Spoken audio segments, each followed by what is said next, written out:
नमस्ते बच्चों, कैसे हो सब? सब बढ़िया।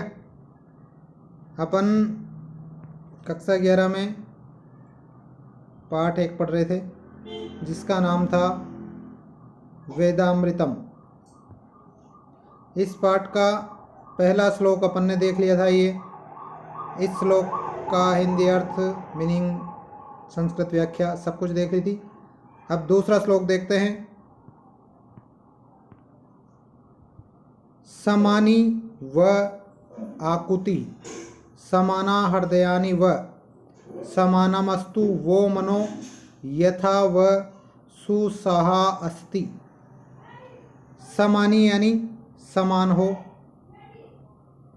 आकुति यानी वचन या आपकी वाणी, फिर समाना यानी समान हो, हृदयानि यानी आपके हृदय, समानमस्तु समानम यानी समान, अस्तु यानी हो, अस्तु यानी हो, वो यानी आपके, वो यानी आपके, मनो यानी मन या विचार, मनो यानी मन या विचार, यथा इस प्रकार कि वह यानी आप लोग, सुसह अस्ति, सुसह अस्ति मतलब, सुसह मतलब संगठन पूर्वक, अस्ति यानी रह सको। ठीक है, ये इसके सारे शब्दार्थ हो गए। अर्थ देखते हैं। समानम व आकुति, है स्तोताओं या है मनुष्यों या है यज्ञ के आसपास बैठे सभी लोगों, वह यानी आपकी, आकुति यानी वचन, समानी यानी समान हो, आप सभी के वचन समान हो।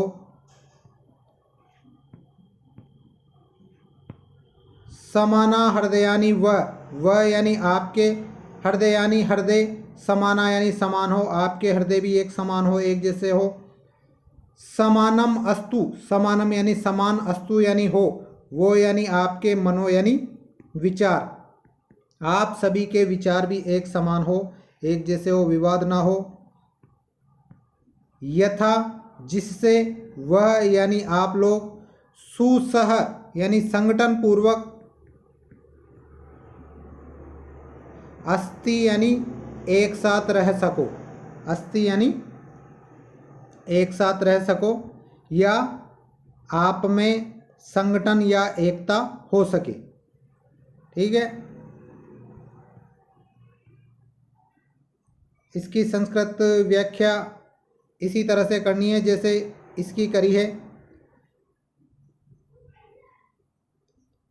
हर एक श्लोक की आपको संस्कृत व्याख्या नहीं बताऊंगा, केवल कुछ कुछ की बीच बीच में बताता रहूँगा। तो एक बार पूरा देख लेते हैं इसको। समानम व आकुति समाना हृदयानि व, हे मनुष्यों आपके वचन एक समान हो, भेदभाव नहीं हो उनमें, विवाद नहीं हो, आपके हृदय एक जैसे हो, आपके मन या विचार एक जैसे हो, जिससे आप लोग एक साथ संगठन पूर्वक रह सको या एक साथ प्रेम से रह सको।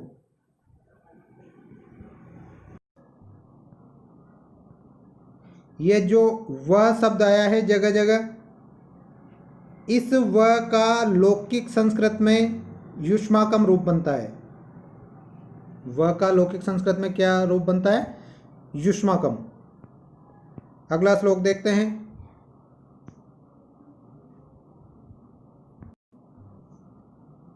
मधु यानी माधुर्य युक्त,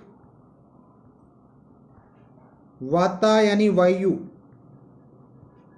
रितायते यानी यजमान के लिए, शब्दों को याद रखना, रितायते यानी यजमान के लिए, मधु मधुर हो, शरंती बहावे या बहे, सिंधव यानी समुद्र या नदियाँ,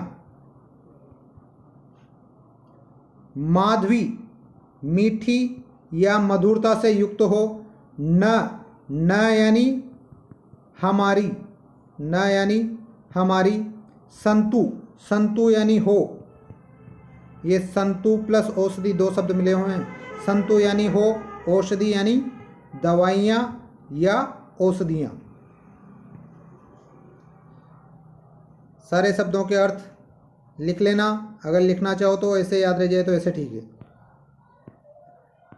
तो जो यज्ञ करने वाले ऋषि हैं वह ऋषि मंगल कामना करते हुए कहते हैं कि हे यजमान, रितायते यानी यजमान, हे यजमान आपके लिए यानी यजमान के लिए, रितायते यानी यजमान के लिए,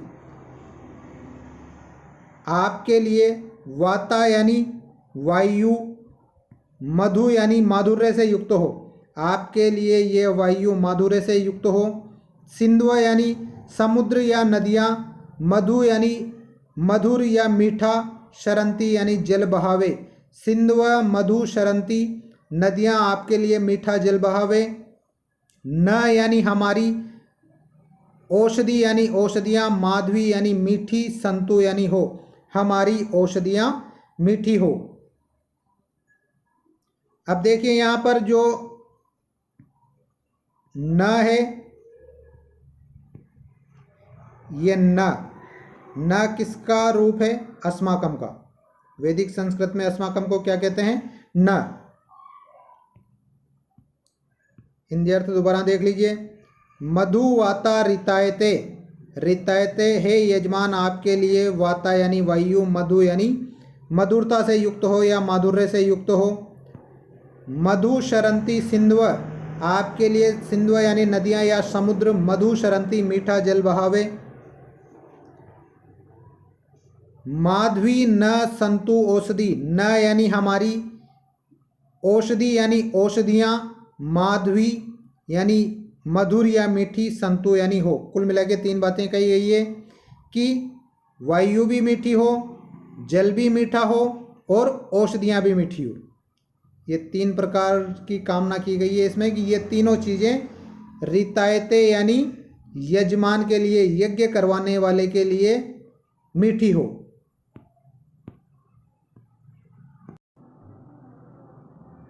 यज्जाग्रतो दूरम उदयति देवम तदु सुप्तस्य तथैव इति दूरंगमं ज्योतिषां ज्योतिरेकं तन्मे मनः शिव संकल्पम अस्तु। शब्दार्थ देखते हैं इसके। यत यानी जो, यत यानी जो, जाग्रतो यानी जागृत अवस्था में, जो जागती हुई अवस्था में, दूरम उदेति, दूरम यानी दूर तक, उदेति यानी जाता है, देवम यानी मन,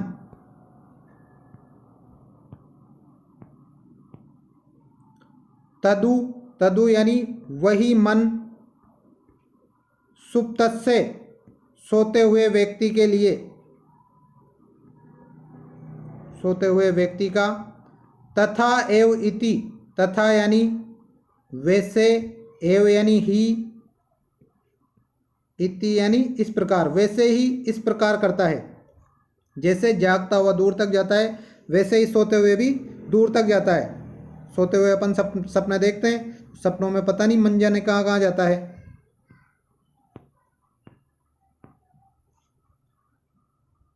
दूरम गमम, दूरम यानी दूर तक, गमम यानी जाने वाला,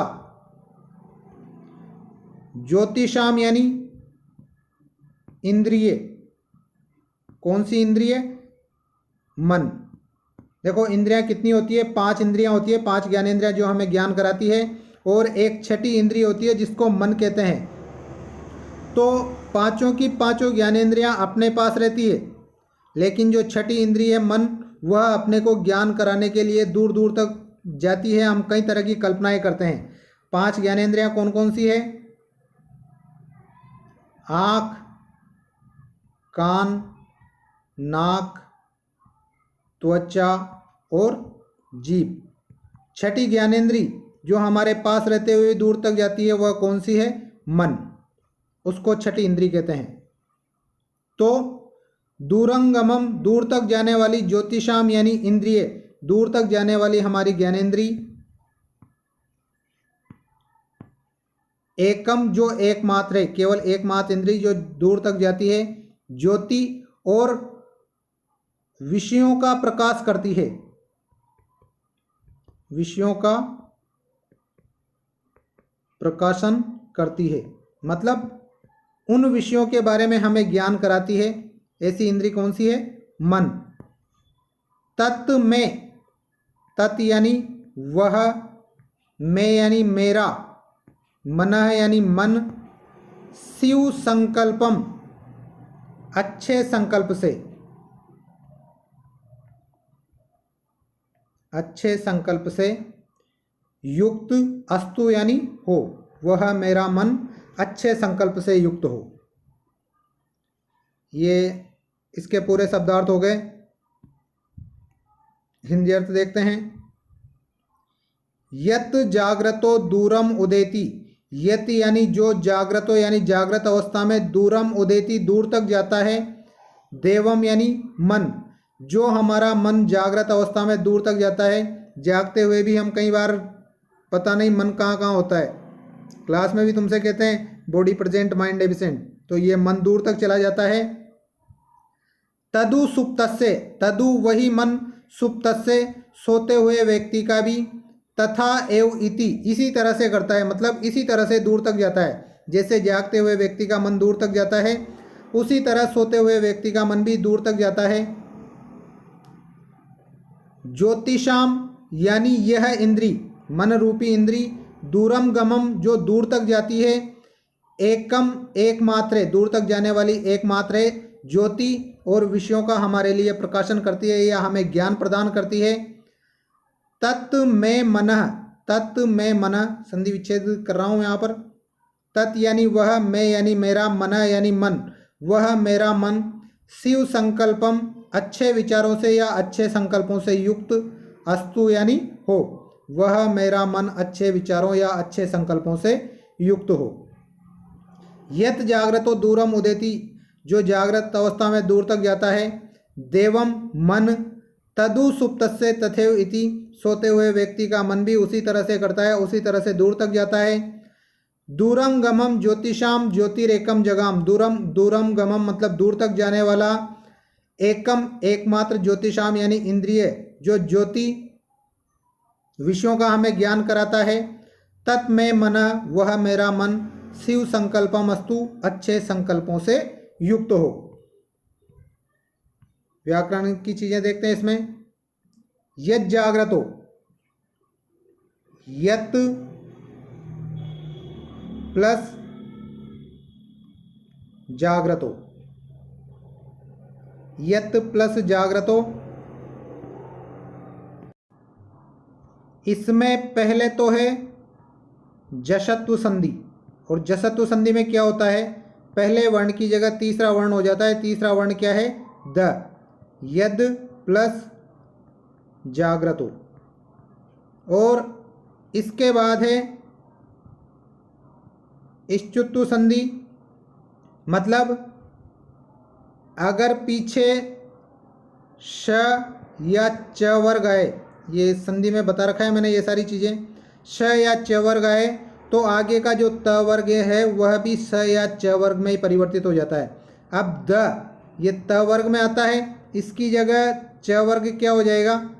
त, थ, द, ध, न, और च वर्ग में च, छ, ज, झ और ये। अब देखो द की जगह क्या हो जाएगा? ज। तो इस यत की जगह तो पहले यद हुआ और इस द की जगह ज हो गया, तो संधि करेंगे तो क्या हो जाएगा? यद जाग्रतो। यही शब्द यद जाग्रतो।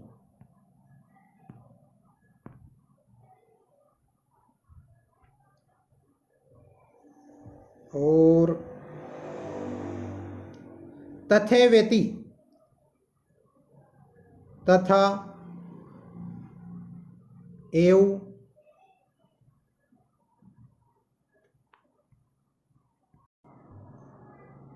तथा एव एति।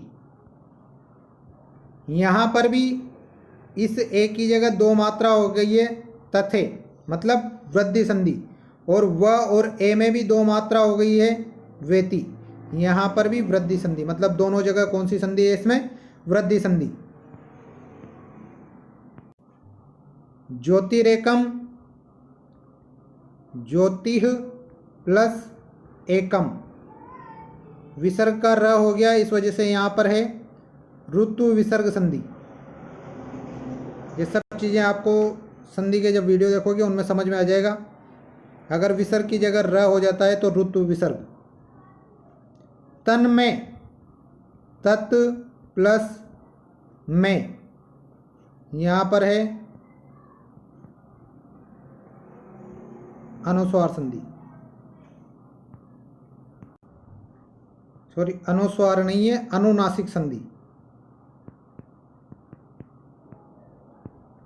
तत् प्लस में अनुनासिक संधि। और इसमें देखिए दूरम प्लस गमम प्लस ज्योतिषाम। यहाँ पर क्या होता है, जो ये म है ये पीछे वाले वर्ण के अनुसार उसका पंचम वर्ण बन जाता है। जैसे ये ग क वर्ग का है और क वर्ग का अंतिम वर्ण है पंचम वर्ण अ, अंग, तो इसकी जगह तो हो गया दूरंग ग म। और ये म पीछे वाले ज के अनुसार अंतिम वर्ण है ये, तो यहाँ पर हो जाएगा ये ज्योतिषाम, दूरम गमम ज्योतिषाम। इससे पहले वाले के नहीं देखे अपन ने,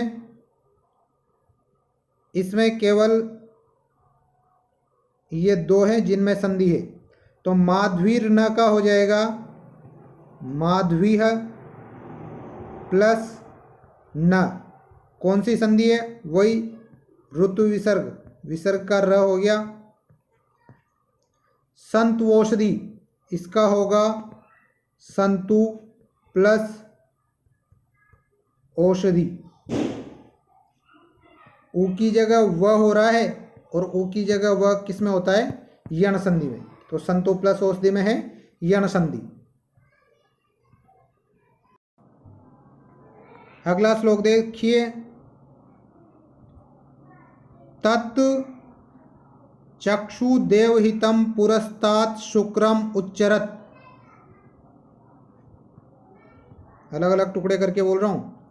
तत् चक्षु देवहितम पुरस्तात् शुक्रम उच्चरत।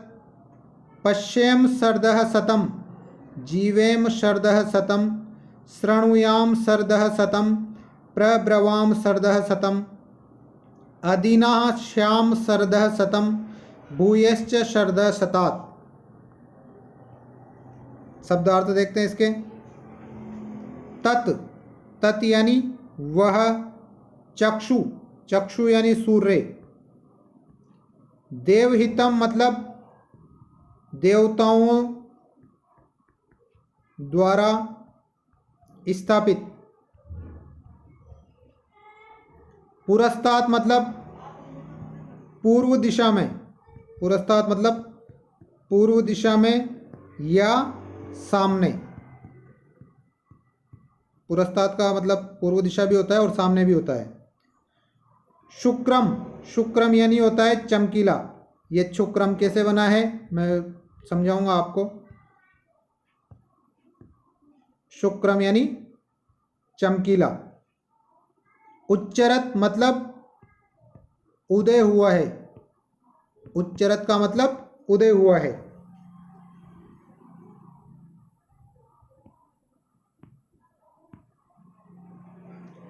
पश्चिम यानी देखें, शरदः यानी शरद ऋतुएं, शतम यानी 100 शरद ऋतुएं, इसका मतलब है 100 वर्ष। 100 शरद ऋतुओं का मतलब 100 वर्ष। जीवेम यानी जिए, शरदः शतम 100 वर्षों तक। शृणुयाम सुने, शरदः शतम 100 वर्षों तक। प्रब्रवाम, प्रब्रवाम यानी बोले, शरदः शतम 100 वर्षों तक। अदीना दीनता रहित, अदीना यानी दीनता रहित, श्याम यानी होवें, दीनता रहित होवें या दीनता रहित रहें, शरदः शतम 100 वर्षों तक।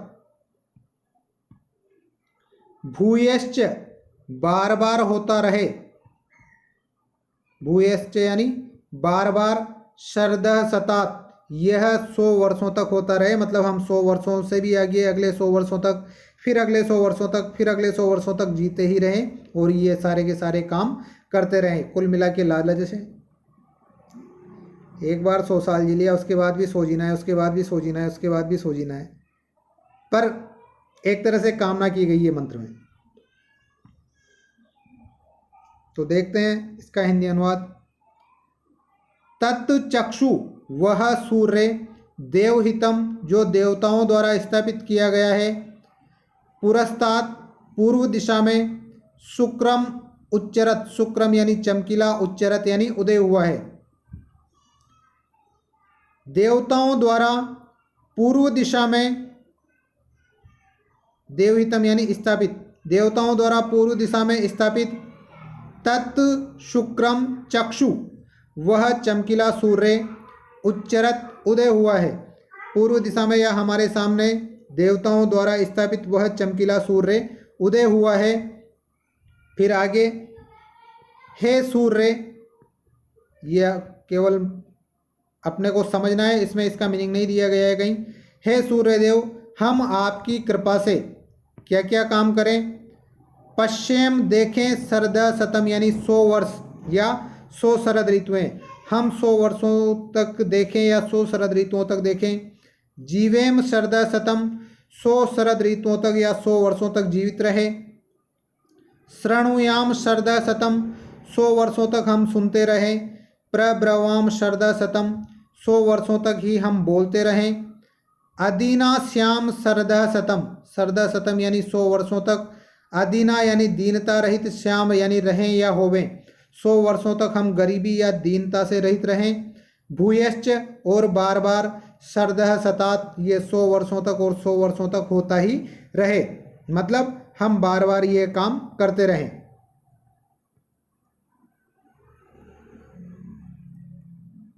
सामान्य रूप से इसका अर्थ देख लो। तत्चक्षु देवहितम पुरस्तात् शुक्रम उच्चरत, वह देवताओं द्वारा स्थापित चमकीला सूर्य पूर्व दिशा में उदय हुआ है।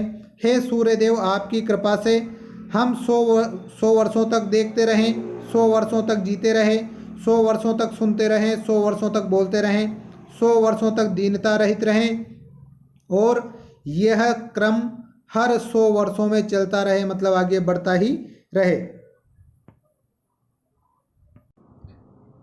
व्याकरण के देखते हैं। तत्चक्षु, इसका संधि विच्छेद होगा तत् प्लस चक्षु, और इसके पहले मैंने बताया था कि त का च हो गया, अगर पीछे च है तो च हो जाएगा, और पीछे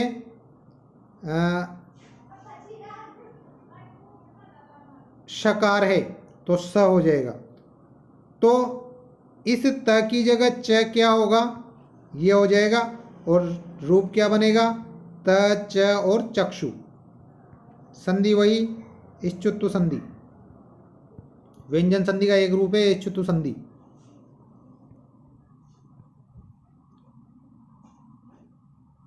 अब यहां पर देखना आप, पुरस्तात् शुक्रम, यह रूप कैसे बना है और संधि का क्रम भी पता चल जाएगा।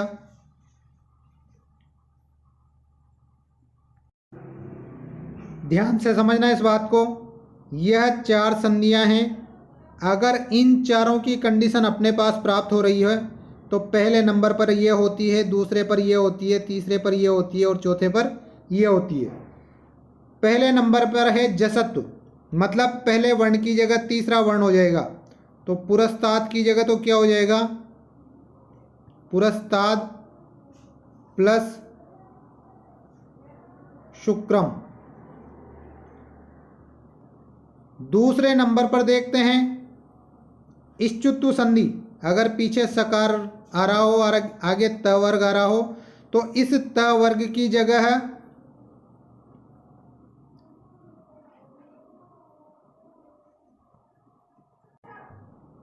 च वर्ग हो जाता है। अब द की जगह च वर्ग का तीसरा वर्ण कौन सा आएगा?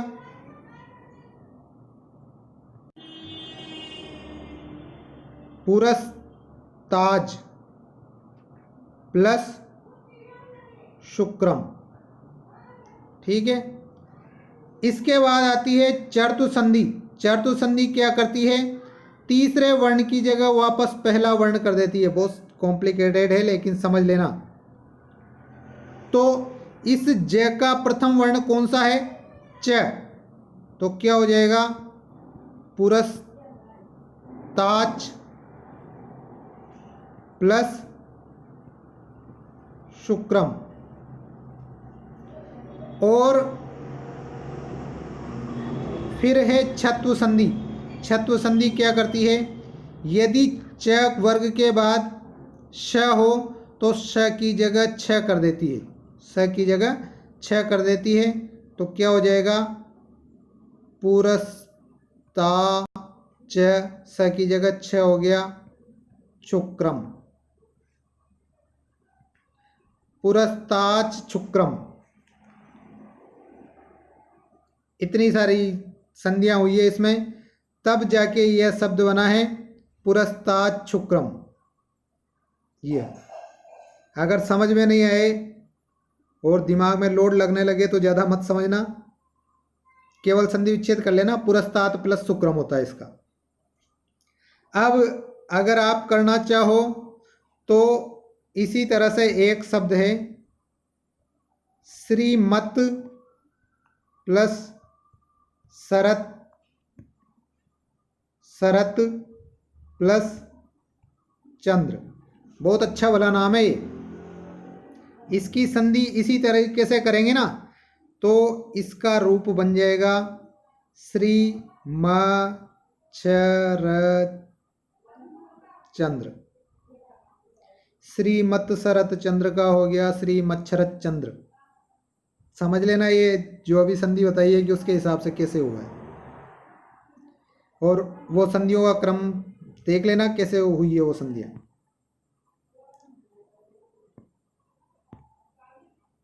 अदीना, न प्लस दीना, न दीना, इसमें समास है नए तत्पुरुष।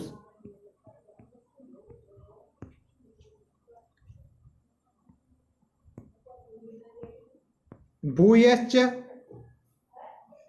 भूय प्लस च, विसर्ग की जगह स हो गया है।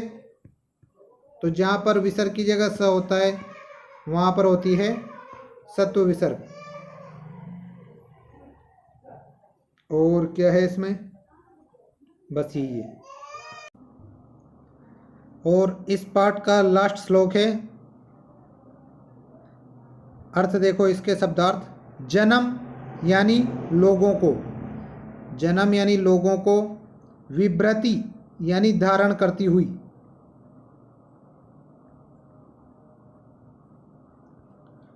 बहुधा यानी अनेक प्रकार के, विवाचसम यानी भाषाएं बोलने वाले, विवाचसम यानी भाषाएं बोलने वाले, नाना अनेक, धर्माणम धर्मों को, पृथ्वी यानी धरती, यथा यानी जैसे या समान,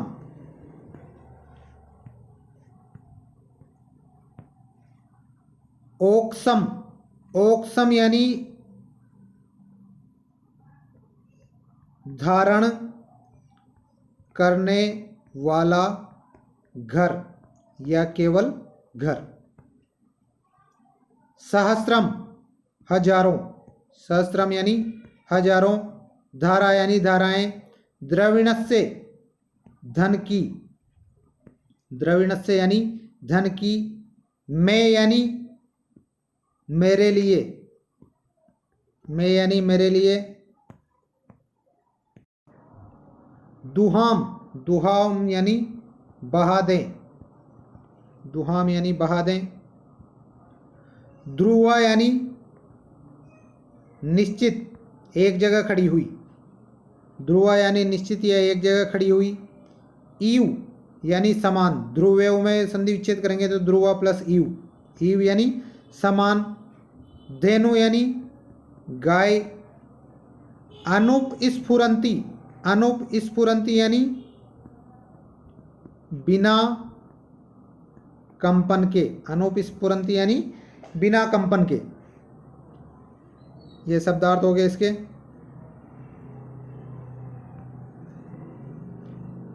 अब देखते हैं बहुधा विवाचसम नाना धर्माणम जन्म विभ्रति, बहुधा विवाचसम यानी अनेक प्रकार की भाषाएं बोलने वाले, नाना धर्माणम अनेक धर्मों को मानने वाले, जन्म विभ्रति लोगों को धारण करती हुई, पृथ्वी यह धरती, यथा ओक्सम घर के समान, जैसे लोगों को अपने घर में आसरा मिलता है वैसे ही ये धरती उनको धारण करती है। तो यह धरती अपने घर के समान या उनके घर के समान लोगों को, जो अनेक प्रकार की भाषाओं को बोलने वाले हैं, अनेक धर्मों को मानने वाले हैं, उन लोगों को धारण करती है। कुल मिला के पृथ्वी की विशेषताएं बताई गई है कि ये धरती ऐसी है। अब ये धरती ऐसी है तो क्या करे,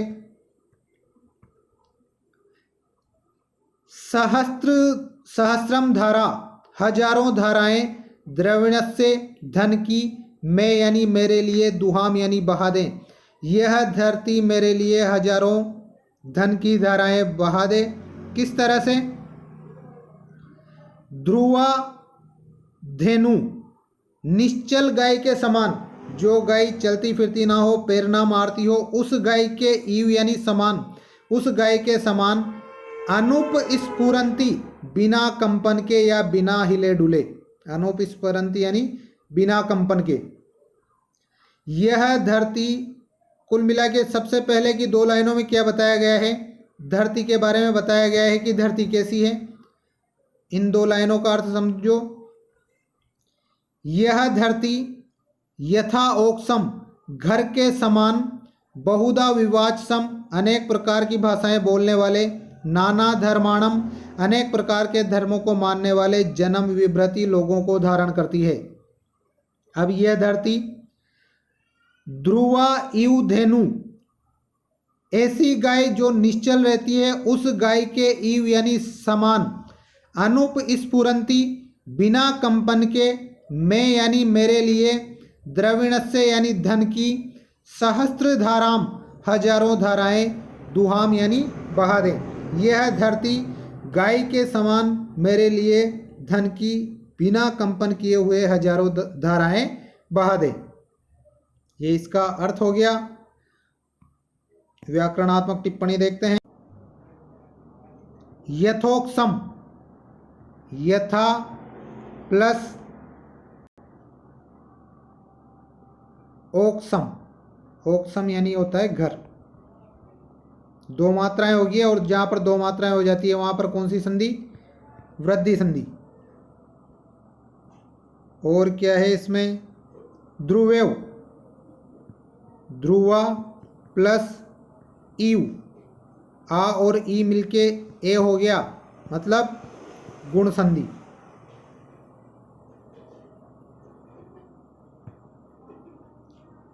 धेनुर अनुप, केवल यहीं तक देख लो, ये पीछे वाला तो छोड़ दो।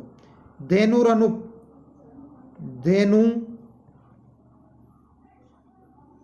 प्लस अनुप, विसर्ग का र हो गया, मतलब ऋतु विसर्ग।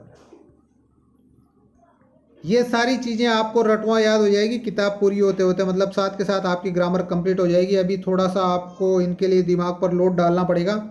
लेकिन जैसे जैसे किताब पूरी होती जाएगी ये सारी चीज़ें आपको क्लियर होती जाएगी। लास्ट पार्ट आते आते तो आप खुद बता दोगे कि इन सब चीज़ों में, इन शब्दों में कौन कौन सी संधि है, कौन सा समास है। ठीक है, ये अब पाठ कंप्लीट हो गया है। अब इसमें देखते हैं कि कौन सा श्लोक कहाँ से लिया गया है, वो मैं आपको लिखा देता हूँ ताकि आपको जब संस्कृत व्याख्या करनी हो तब ज़्यादा दिक्कत नहीं आए। कुल मिला के 6 श्लोक हैं इसमें।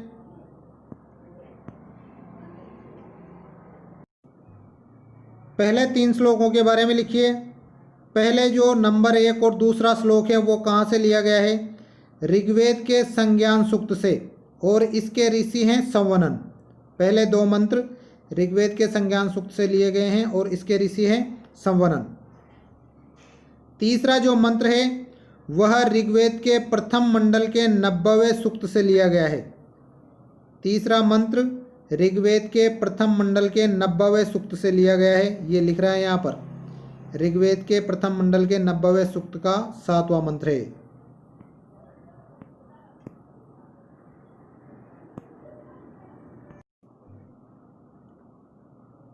चौथा मंत्र ये लिख रहा है यजुर्वेद का 34वां अध्याय और 34वें अध्याय का प्रथम मंत्र। 34वें अध्याय का प्रथम मंत्र है, चौथे नंबर का, ये लिख रहा है यहाँ पर।